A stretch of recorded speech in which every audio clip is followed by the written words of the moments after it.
نحمده ونصلي على رسوله الكريم اما بعد بسم الله الرحمن الرحیم. حضرت عبداللہ رضی اللہ تعالی عنہ فرمائی چې رسول الله صلی الله علیه وسلم تلاوت د سوره نجم وکړو په مکه کې، نو سجده وکړو. هغه کسانو سجده وکړه کوم چې د نبی علیه السلام سره علاوه د یو بوډا نه، چې هغه یو لپه هغه راوچته کړه د کوتکاڼو نه، یا یو لپه راوچته کړه د خاورې نه، او د خپل تندي پورې یې ولګوله، وی دا کافي کېږي زمانه.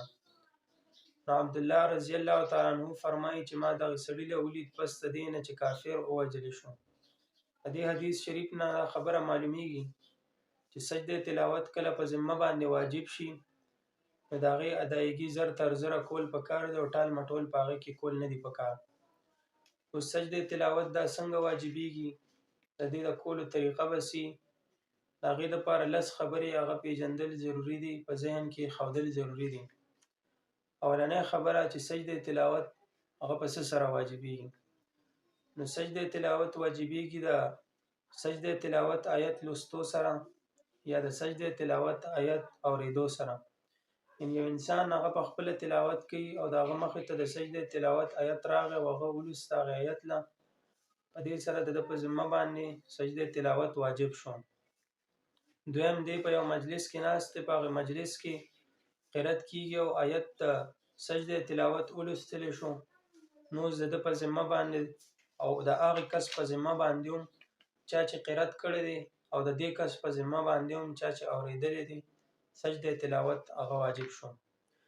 دویمه خبره د سجده تلاوت د کولو طریقه څه ده. د سجده تلاوت د کولو طریقه دا ده چې د ټولو نه اول هغه به نیت وکړی شي. بیا ضروري دا نه ده چې هغه نیت دې په خولې باندې ووایي چې زه نیت کوم د سجده تلاوت د الله تعالی د رضا دپاره، بلکې که صرف په زړه کې هم د قصد وکړ او په زړه کې دا راوسته چې زه د سجده تلاوت هغه نیت کومه، نو دا هم کافي کېږي د ده نه. هغې نه وروسته به الله اکبر وایي او الله اکبر سره به دې سجدې ته لاړ شي. سجده کې به تسبیحات وایي، یعنې سبحان ربي الاعلی سبحان ربي الاعلی کم از کم 3 ځله پېرې ووایي. هغې نه وروسته به الله اکبر وایي او د سجدې نه به راپاڅي. درېیمه خبره سجده تلاوت کې واجب څه دي او سنت څه دي. نو په سجده تلاوت کې واجب همدغه سجده ده کومه چې مونږ لګو، او په سجده تلاوت کې سنت هغه دغه تکبیرات دي، یعنې دا لومبي تکبیر په کم سره چې مونږ سجدې ته ځو، دویم هغه تکبیر چې مونږ د سجدې نه په هغې سره راپاسو، نو دا هغه سنت دي. او دویم سنت هغه دغه تسبیحات دي کوم چې مونږ په سجده کې وایو، یعنې سبحان ربي الاعلی دا سنت دي په سجده تلاوت کې. څلورمه خبره سجده تلاوت کې کوم کارونه نشته. نو سجده تلاوت کې تکبیر تحریمه نشته، یعنې چې مونږ نیت وکړو او الله اکبر وایو نو په هغې کې غوږونو ته ګوتې وړل نشته، بلکې ډایرکټ به سجدې ته ځي. اوس چې دا مونږ کوم لومبی تکبیر وایو نو دا تکبیر تحریمه نه دی، بلکې دا هغه تکبیر دی په کوم تکبیر سره چې مونږ سجدې ته ځو.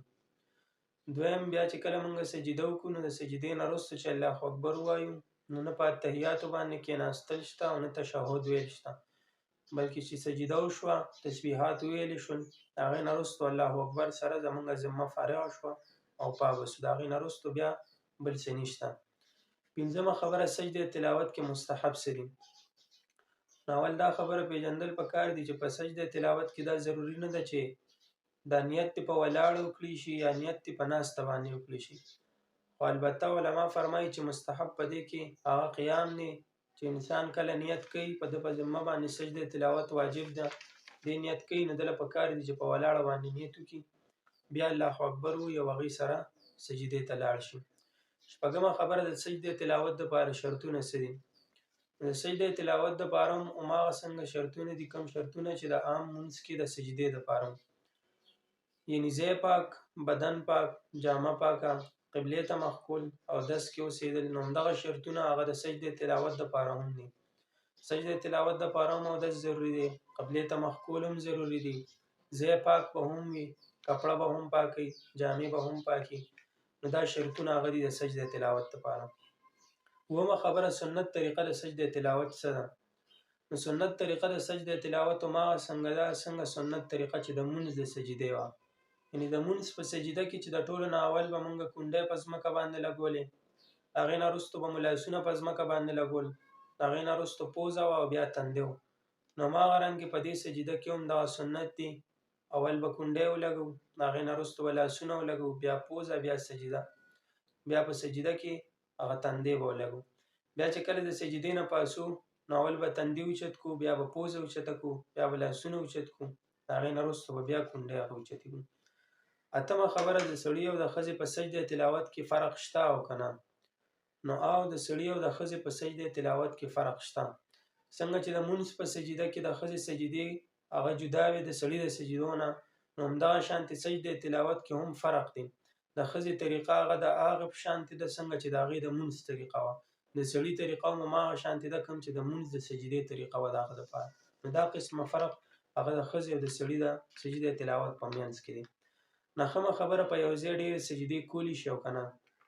نو په یو ځای باندې ډېرې سجدې کولی شي، او د هر یوې سجدې دپاره به دې ځان له نیت کوي. یعنې یو سجده ده وکړه، د هغې نه وروسته راپاڅېد، بیا به دې د دویمې سجدې دپاره هغه نیت کوي.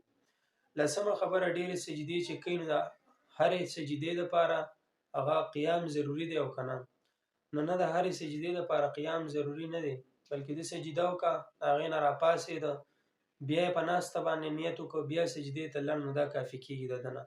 خو البته غوره دا ده چې دې سجده وکړي، د هغې نه وروسته پاڅي، قیام وکړي، بیا دویمه سجدې دپاره نیت وکړي، د هغې نه وروستو هغه سجدې ته لاړ شي. اقول قولي هذا استغفر الله لي ولكم ولسائر المسلمين.